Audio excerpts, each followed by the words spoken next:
Welcome to the Sports Card Lessons Podcast. I'm your host, Big Ken. Whether you're watching on YouTube or listening on a streaming service, please like, subscribe, and hit that notification bell. You'll be notified whenever I drop any new content. Welcome. Thanks for being here. Before I start, have I told you how much I hate Panini? There's not many people in this hobby that could drive me as crazy as Panini does.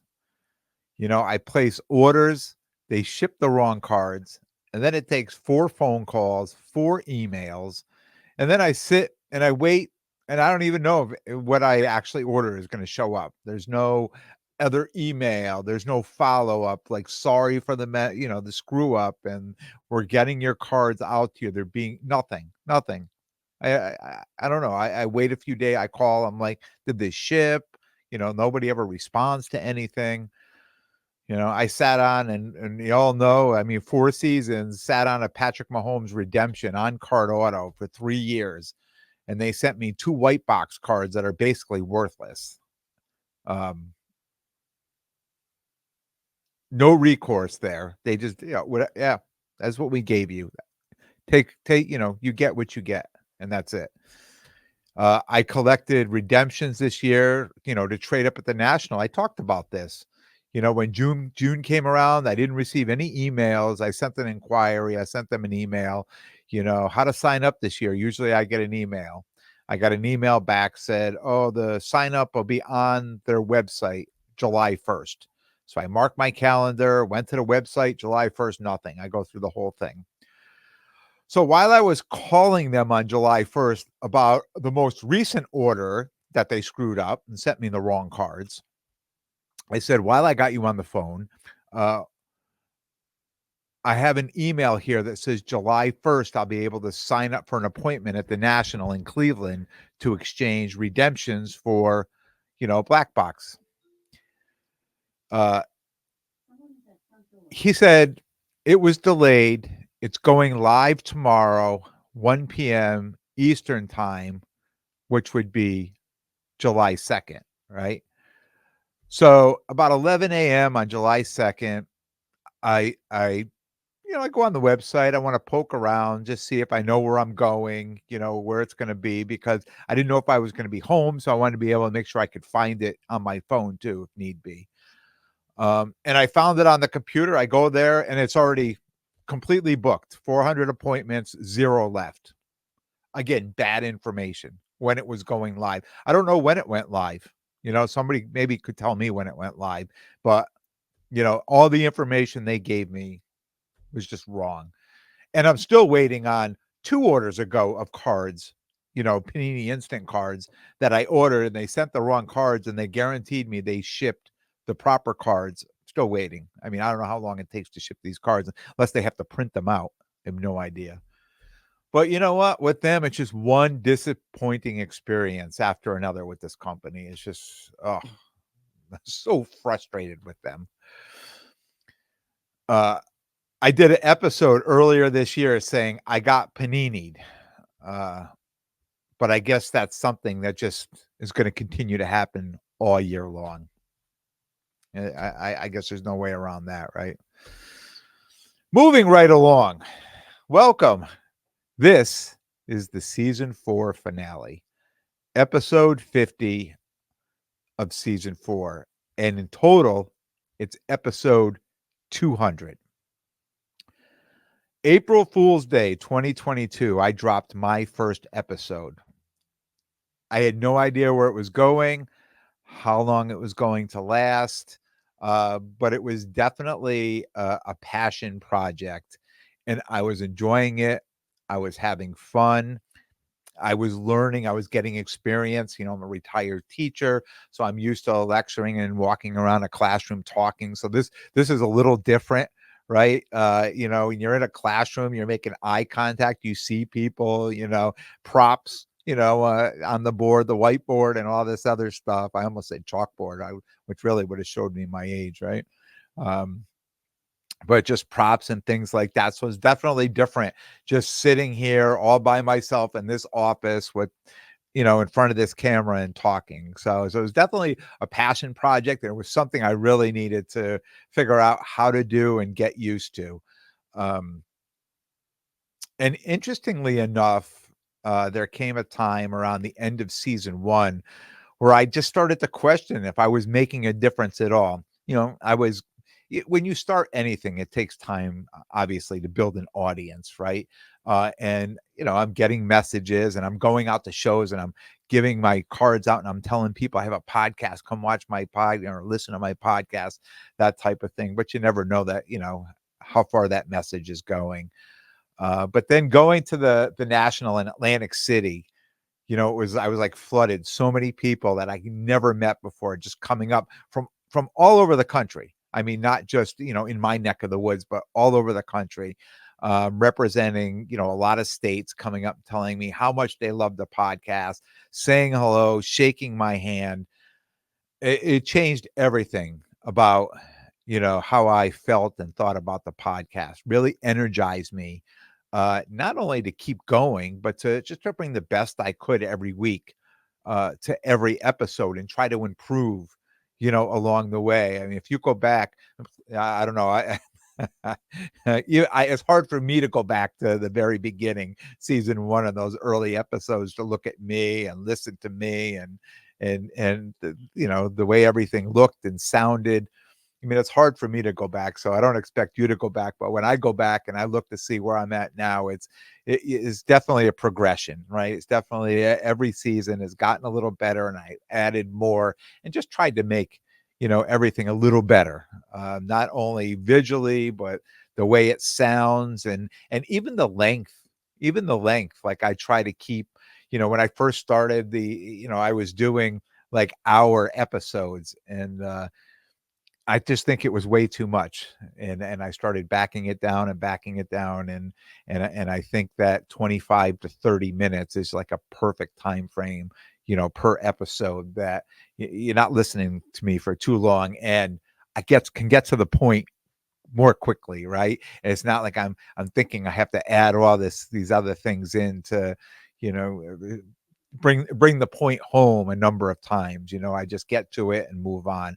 So I think, I found my stride, let's say, on my episodes. Uh, and then, our lives are full of up and downs, right? This past year was a tough year for me, personally, right? I coming out of last year's Chicago National, I was, in July, it was just on top of the world, right? We just was such a success what I had, setting up at the National, and the plan I had, and selling all those cards, and it was just everything just went the way it was supposed to. We had a trade night. I hosted, with a number of people, hosted a trade night last year that just went phenomenal, right? So everything was just great coming out of that in September. And then this seemed like August, personally, like with me, things kind of, took a turn. I lost my dog in August after almost 15 years. She was almost 15 years old. My mother passed away in September. That was a tough time for me. And then in November, the person who got me back into the hobby, right? That I got back in. He got me back into the hobby, and I felt I owed a lot of my early success to him, with setting up at shows, and getting the podcast going, and things like that. He abruptly exited the hobby, right? And those circles that included him, um, they dispersed, right? We talked about, the group formerly known, now I'm gonna take this from Carmine because he says this a lot, the group formerly known as the Wolf Pack, right? I mean, it basically dispersed in other circles I was in, that was part of him, kind of those circles kind of fell apart. So for me, over this last year, it was, not only personally, but in the hobby too, it was a time of adjustment, finding new hobby friends, finding new hobby circles, figuring out, um, figuring out, you know, I don't wanna say my identity in the hobby because I already had an identity, but and not even a new identity, but just bringing it to a new level, bringing me in this hobby just to keep growing in the hobby and just, getting to higher, higher levels, l leveling up in the hobby. How's that? Uh, there were so many things that happened over this last year that, I never saw any of it coming. Um so it was definitely a time of transition for me. And even with the podcast too, right? Trying to make the podcast better because now all of a sudden I'm reaching so many people. There's so many listeners out there on the podcast version and on the YouTube version, people watching it, right? I just felt that I had, you know, I needed to keep it getting better. Not to be okay with what I had and where it was, but just to keep bringing it to the next level and the next level, and I'll always do that, right? Because that's the type of person I am. I set goals and I strive just to kind of make things better each time. Um, and that time too is also a time for me to really think about what parts of the hobby I love the most, right? And where do I want to see myself? Back to that goal setting, right? So important in life to be able to look ahead. Um, and this here's a lesson for for I'm going to say the younger people out there, right? Because I think the older people have figured out by now how to setting goals and things like that. But it's just so important, just never to be complacent where you are, but to figure out where you are at this point and then look at the people around you, right? And their success and say, I would like to be there, or I want to get to here, or this is next year's goal, or this is what I want to be and where I want to be in 1 year and 2 years and 3 years. So this was a good time this year in the hobby, going through so much that I did to, sit back, see where I've been, where I am now and where I want to see myself in the next 1 year, 2 year, 3 years. And not only, and I say that, but there's kind of 3 levels to that, right? It's not only with my PC, as a collector, what I want my collection to look like. And there's a number of people that set goals and they talk about their PC and their collection and they say, this is what I want it to look like in 5 years. This is what I want it to look like in 10 years, 20 years, whatever the amount of time you want to put on it. Um, and that's different from all of us. Even if we all PC, even if there was 10 of us in this room that all PC the same person, our PCs are going to look differently because there's, certain cards and certain, variations and things like that are more important than others to us.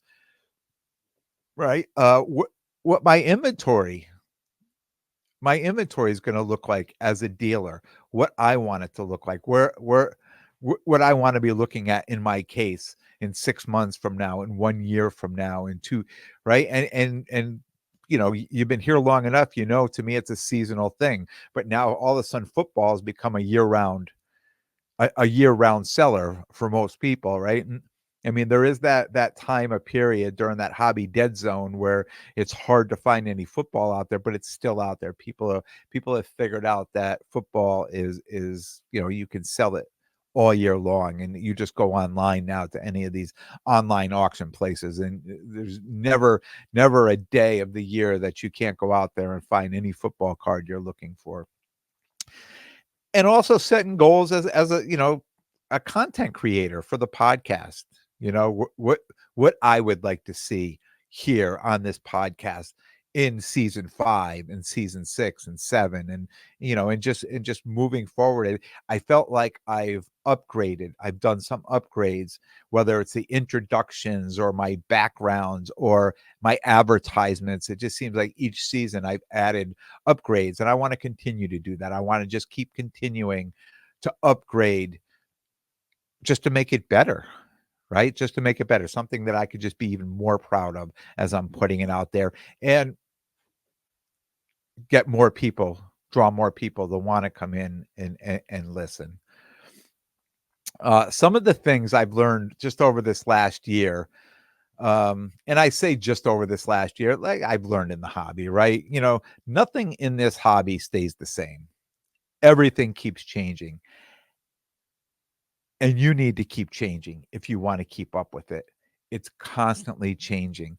The cards, the pricing, what's most important, what is popular, what has happened this year versus last year, Is it prospecting? Do we have, all of a sudden you have a good rookie class, right? And it turns into prospecting, where the year before we had and I'm referring to football, we had a terrible rookie class. There was only I think maybe in 2022, right? Maybe only one Brock Purdy was, and we didn't even know it then, right? Yeah, there was a guy wasn't even in the original cards. They had to get his cards printed.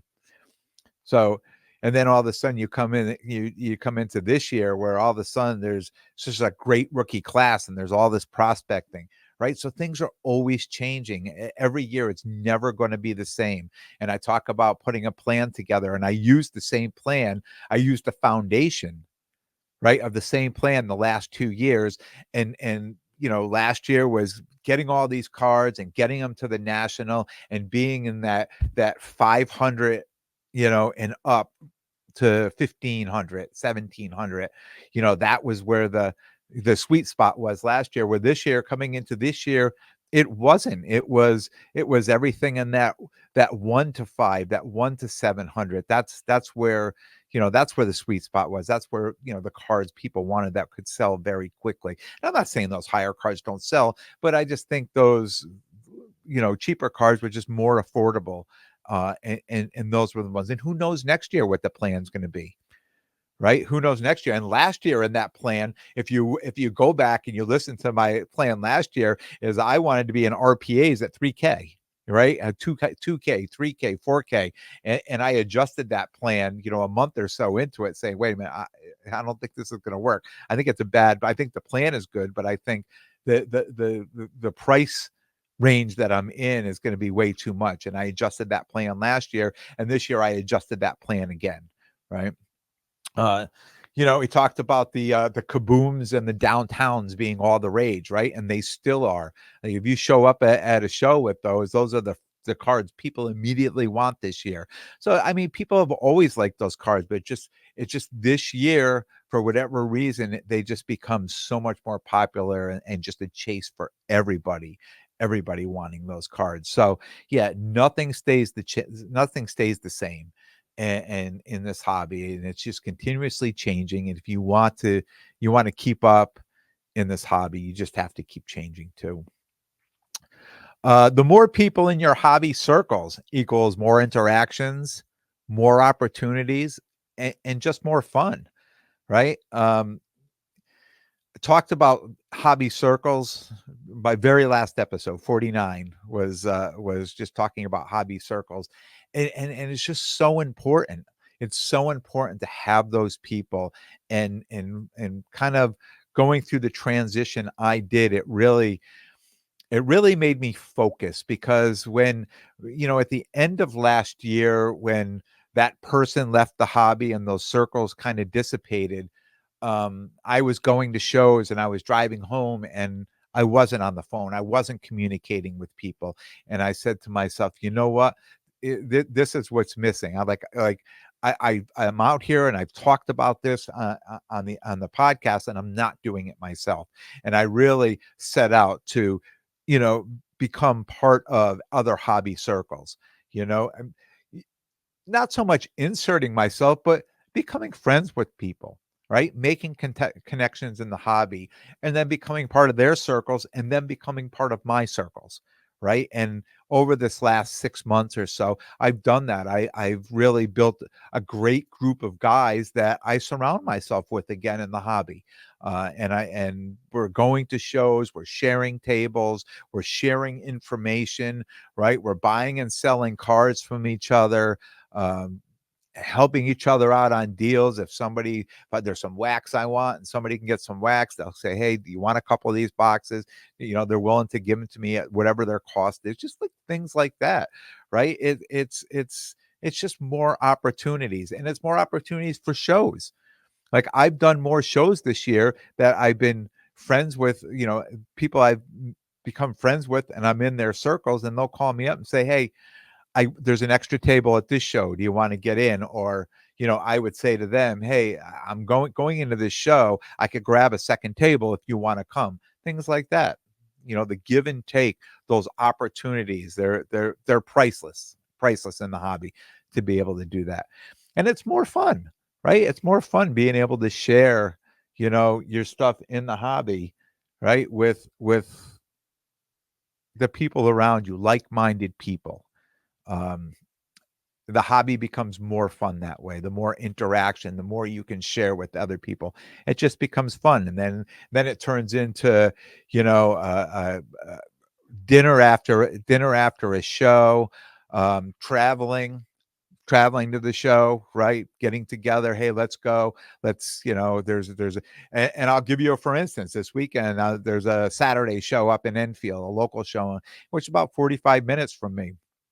And it started out, I would drive up there and see people up there. I became friends with people. I started reaching out. I'm like, "Hey, you guys want to travel together?" So last month, I traveled with one person up there. Now I think we're going to have three of us driving together up there this Saturday, right? So just makes it more fun, right?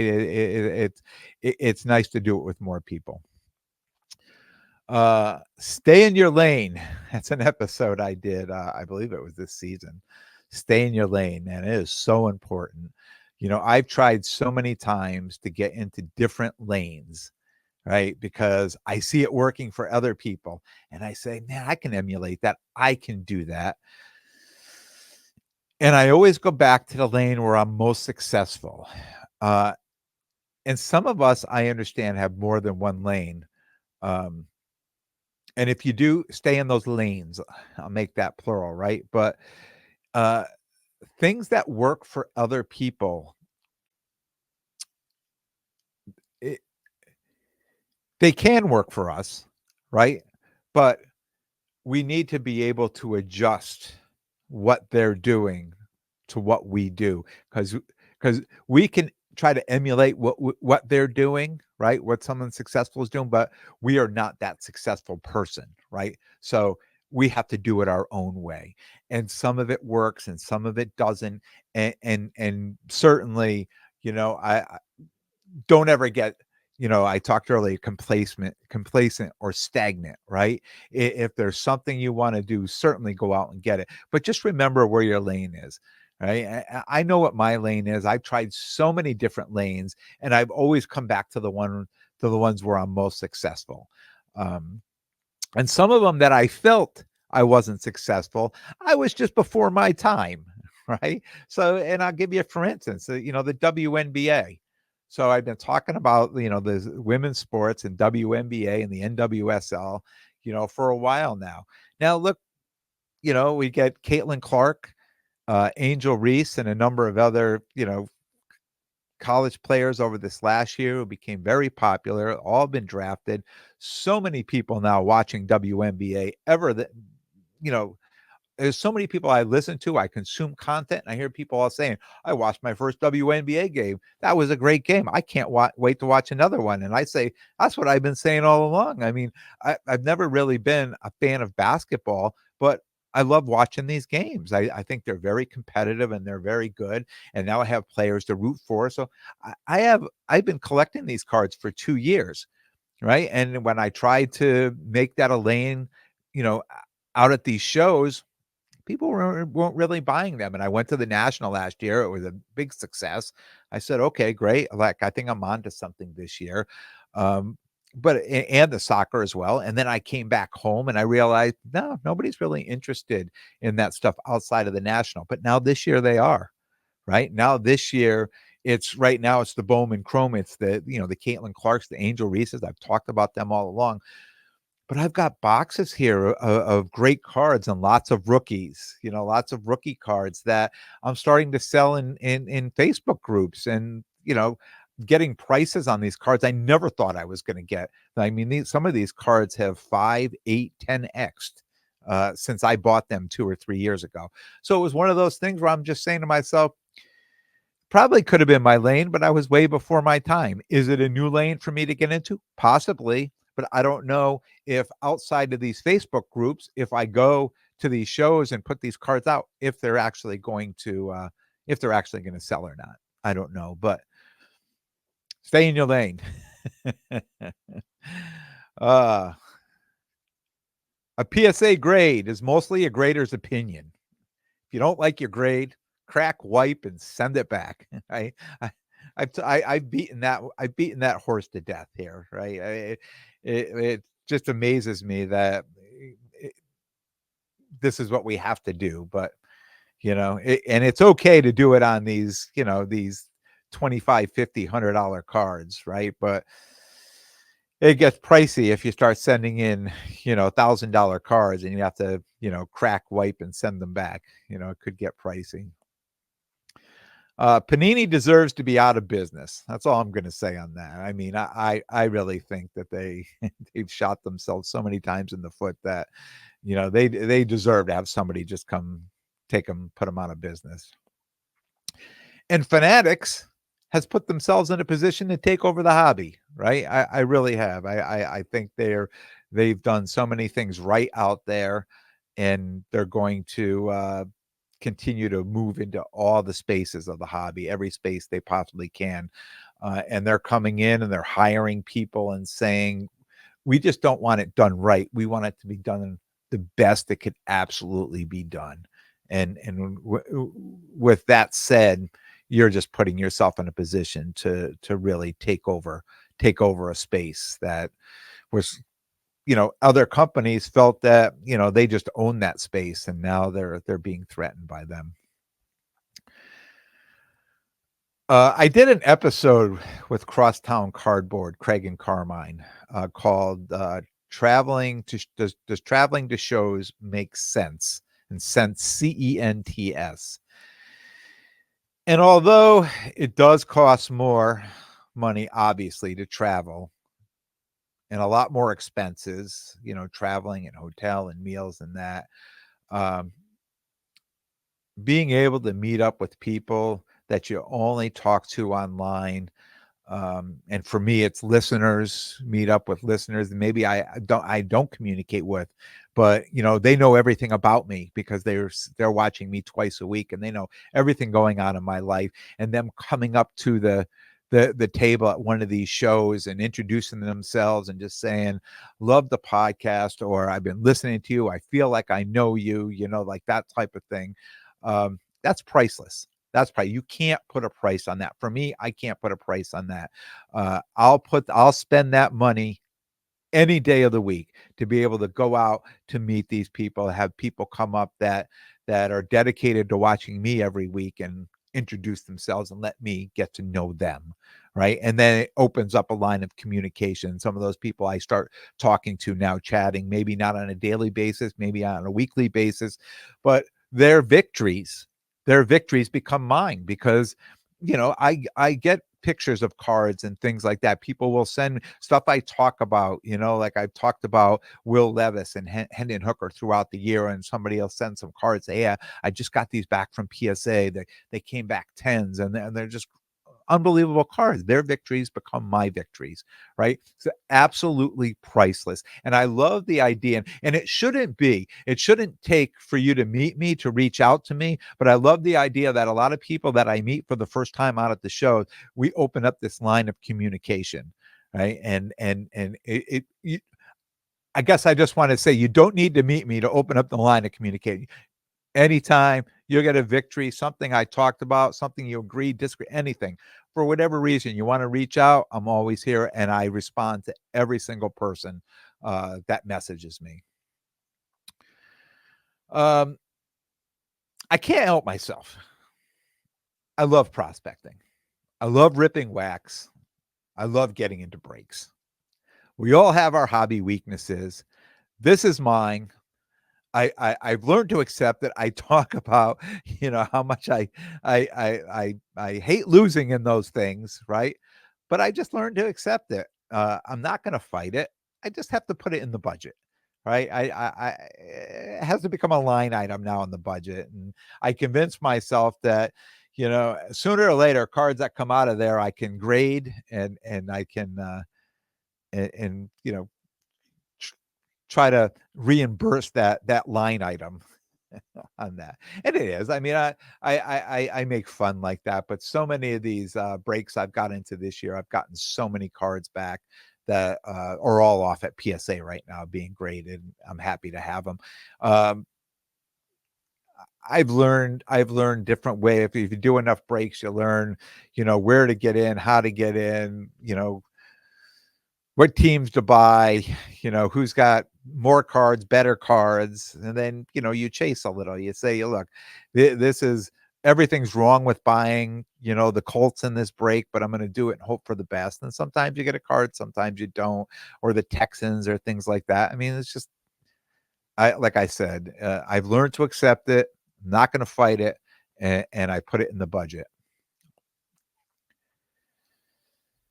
I thank all of you, every listener out there, for coming on this ride with me.